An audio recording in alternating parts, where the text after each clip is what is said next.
Hi all, I have an absolutely amazing Magnus Carlsen game to show you when he was a child prodigy. By my calculations, at the time of this game he was 12 years, 6 months and 8 days old.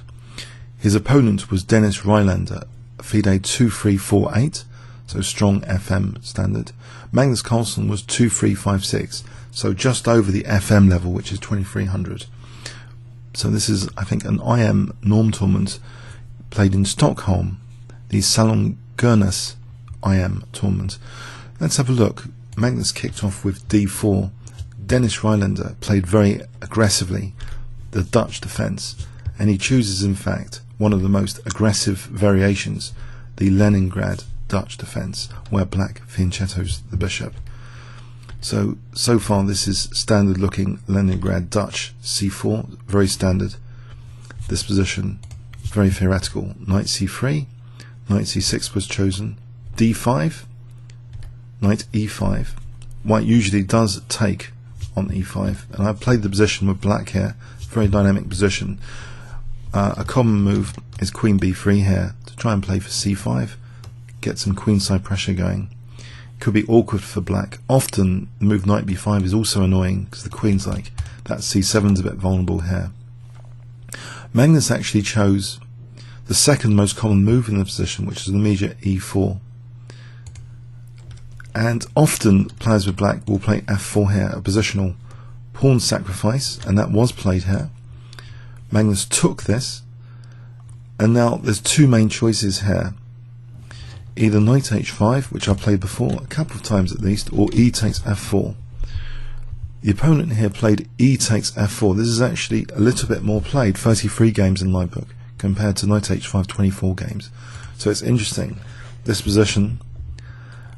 So here, you might wonder, well, why doesn't white play bishop takes f4? This could lead to advantage actually for white after knight takes e4. In this position, white has this fierce pressure and an exposed attack on the bishop. There's knight e2, and apparently this is okay for white. We've got an attack on the knight now. So what does black do? Say knight d6, c5. It's quite comfortable for white. So yes, after e takes f4 though, Magnus chooses what seems to be the main move, e5. So not taking on f4, just playing e5, establishing this wedge in the centre of pawns actually soon, after e6 will be played. And this cuts off black's army really into two, this pawn wedge. But there's a downside to it, an obvious downside. Isn't there f3 on the cards, squishing the bishop? Is e6 really that good? Well, e6 was played, so we have a disconnected army on one hand, and a trapped bishop nearly on the other hand. Very interesting scenario indeed. But f3 immediately, actually, bishop takes f3 is possible. So knight e5 prepares f3. Okay, and it also hits. Potentially, that might be useful as well, taking on c4, but the principal threat is f3. So, although the black army is disconnected, is this double-edged? Well, a very interesting position indeed, it has to be said. The engine choice is actually rook e1. This gives the bishop a square, and it doesn't really care about the c4 pawn. We'll get some play if black takes on c4, but if f3 we get this square bishop f1. The way Magnus plays it is nothing short of total genius, it seems. Well, this game is really quite shocking, what you're about to witness here from the 12-year-old Magnus Carlsen. So that would be a normal looking move, rook e1, just to give the bishop f1. Another one which might be sort of normal is queen b3, because maybe after f3 we can play bishop h3, and the bishop isn't too bad there. That's better than putting it in prison on h1. This position though could actually favour black after b6 with an idea of bishop a6, and this is all a bit awkward actually. This bishop's kind of out of place. It's actually blocked in a little bit. It's not really got scope. This pawn's really doing a good job. Black's pieces could be springing to life pretty soon. So the move Magnus played was actually c5 though here, and allowing that f3. A move like f3, you might think that it really blocks in and the bishop. So knight takes c4. This is just better for black. So yes, f3, bishop h3. At least the bishop has got some squares for the moment. But now after g5, isn't g4 a huge problem here, just to win that bishop? And this is where the game becomes absolutely unbelievable. White plays in this position. Well, can you guess what Magnus Carlsen played in this position here if I give you 5 seconds to pause the video starting from now?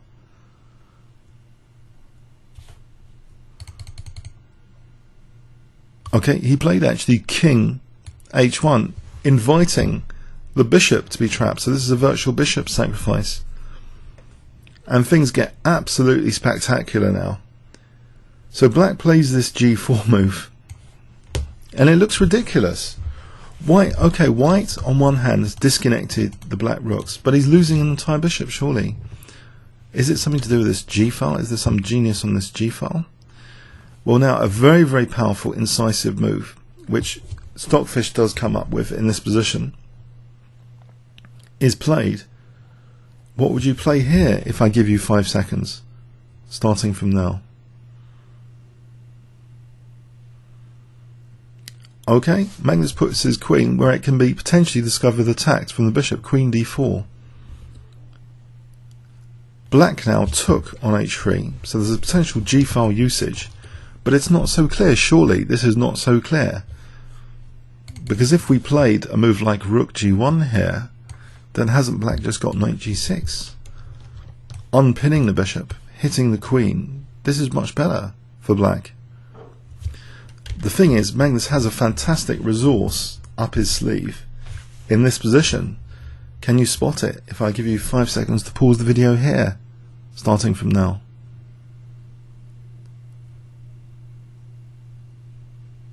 Right, he virtually pins this knight actually with his next move. Fantastic tactical move. Unbelievable. Bishop h6. So he's already sacrificed one bishop and he's prepared to sacrifice another. It pins the knight. You know, if knight g6, we can play queen takes g7, checkmate. So the queen is beautifully centralized here, and the rooks are ready to roll for the g-file. Black's defensive resources seem trapped at the moment in their initial squares. Spectator pieces, if you must say. The expression spectator pieces comes into mind. What does black do here? There's limited options. There really are limited options. You know, if black drops the bishop back, that doesn't look too healthy. White could secure an advantage here by taking on f8, using the g-file with rook g1. In this position, even if there's knight g6, queen e4, this is dangerous for black. Apparently this is slightly better for black. Sorry, slightly better for white. It's dangerous for black. White is able to actually double the rooks, say like this, and either double the rooks and start playing rook takes f3. It becomes very unpleasant indeed, very, very quickly. Something like this, there's rook takes g6 for example. It's not so easy. Black could end up in a clearly worse position. So, very difficult position where this second bishop sacrifice has been offered after bishop h6. Black takes it.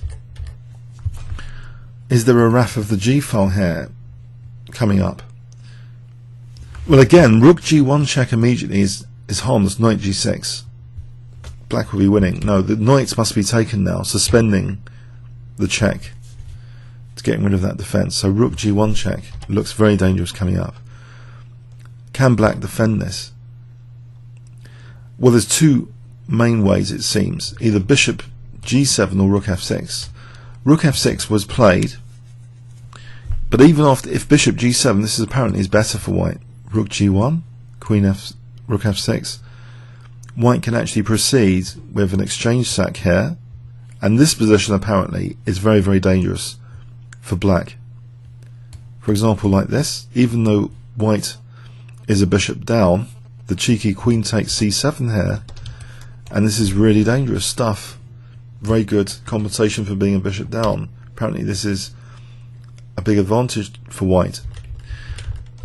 So black actually played here rook f6, as though rook g6 will be black's salvation to get that shield pawn on g6.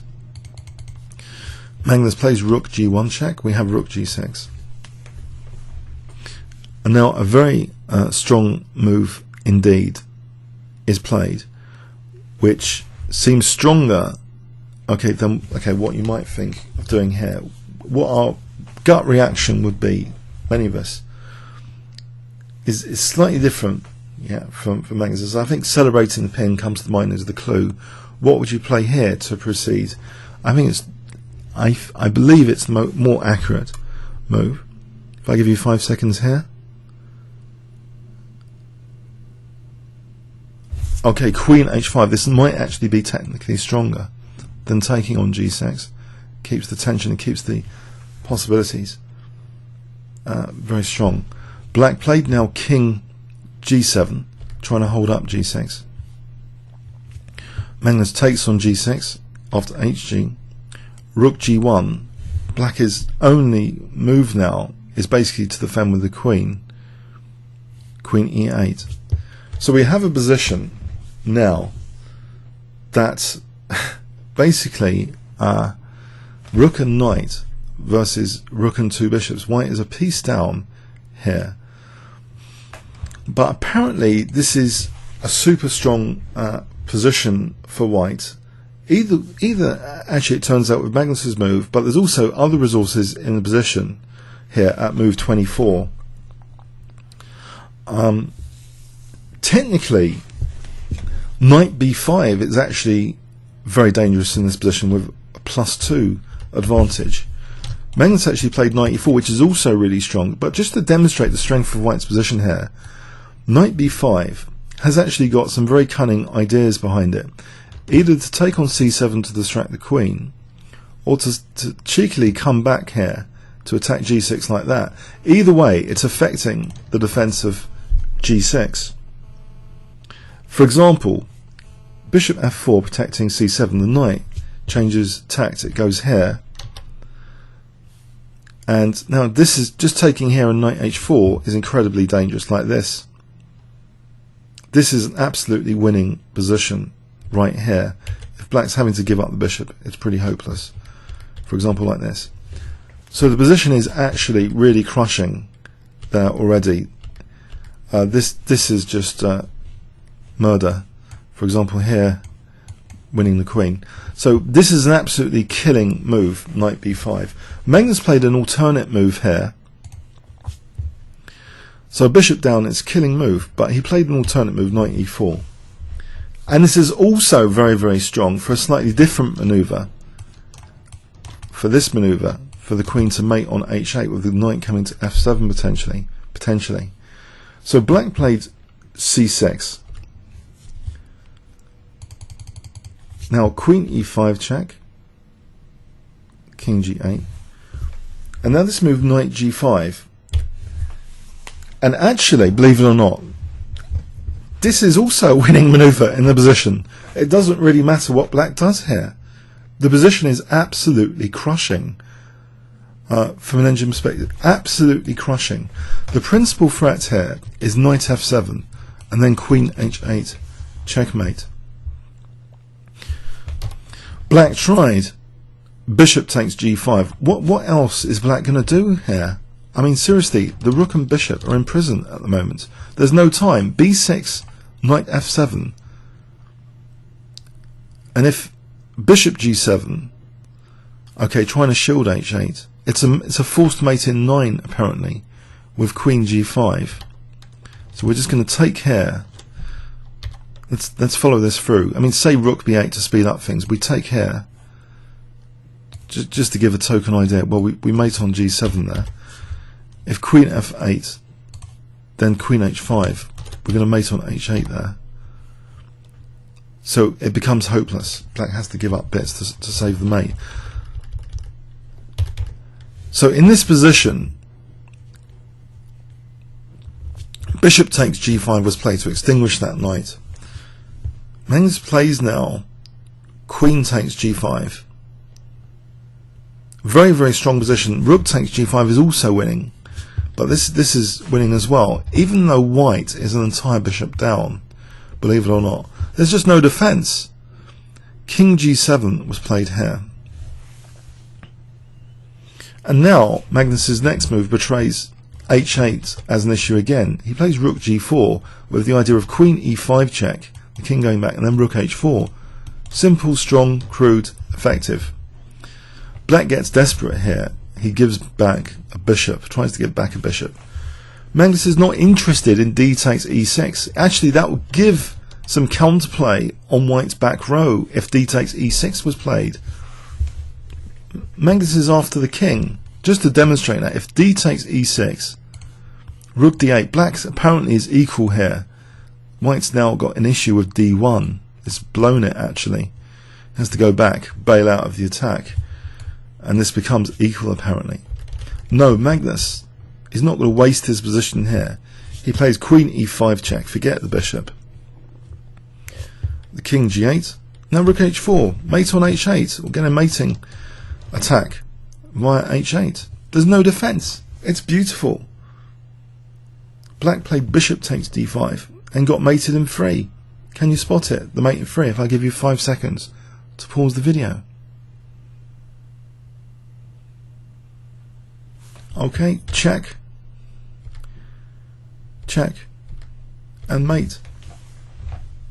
Unbelievable. The whole thing is actually really sound, believe it or not, after the initial bishop sack.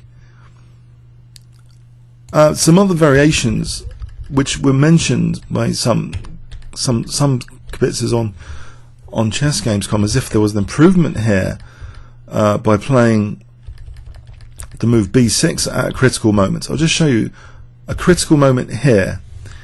It looks from an engine perspective as though there might have been something with the move b6 to try and get the bishop to do something like this. This is still strong for white. Check. In this position, knight g5. So the idea of knight f7 again. And this is just very, very strong. This position here. Even if the bishop tries to salvage the situation, white is crudely threatening rook g4 to h4, mating on h8. Example, rook g4 here. That's the top engine move, giving up the queen to defend off against. It's otherwise this position here is a forced mate in 4 that slows it down. Yeah, rook h4 is on the cards. If ever queen f8, we just take on g6. Queen h5, mating. What a wonderful attacking game. It's reminiscent of Mikhail Tal. Just to enjoy the game. Now I'll just play through it again without much comment so you can see the game. Leningrad Dutch. I know the theory. This is common theory so far. White establishes the pawn wedge and doesn't mind his bishop going to h3. c5 securing the c4 pawn as well. And now we have this fantastic conception of the bishop sack. For another bishop sack, one bishop sack is justified by an immediate other bishop sack, virtually pinning the knight, making use of the g file, the faster rooks on the g file. Look at black's rooks stuck at base. So this second bishop sack, and now in this position here coming up, it seems incredible to think that this knight can win in both ways. It can actually win either with knight b5 or knight e4. From an engine perspective, knight b5 is more accurate. But knight e4 seems on closer analysis also winning with this idea of queen e5, knight g5, knight f7. That's how strong the position is. This doesn't help apparently, this move c6. But the position is so strong because basically these pieces are trapped in. Magnus is conducting this attack absolutely beautifully. Forget taking the bishop.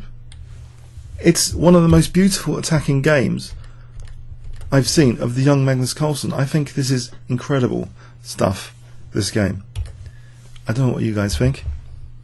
Comments or questions on YouTube. Thanks very much.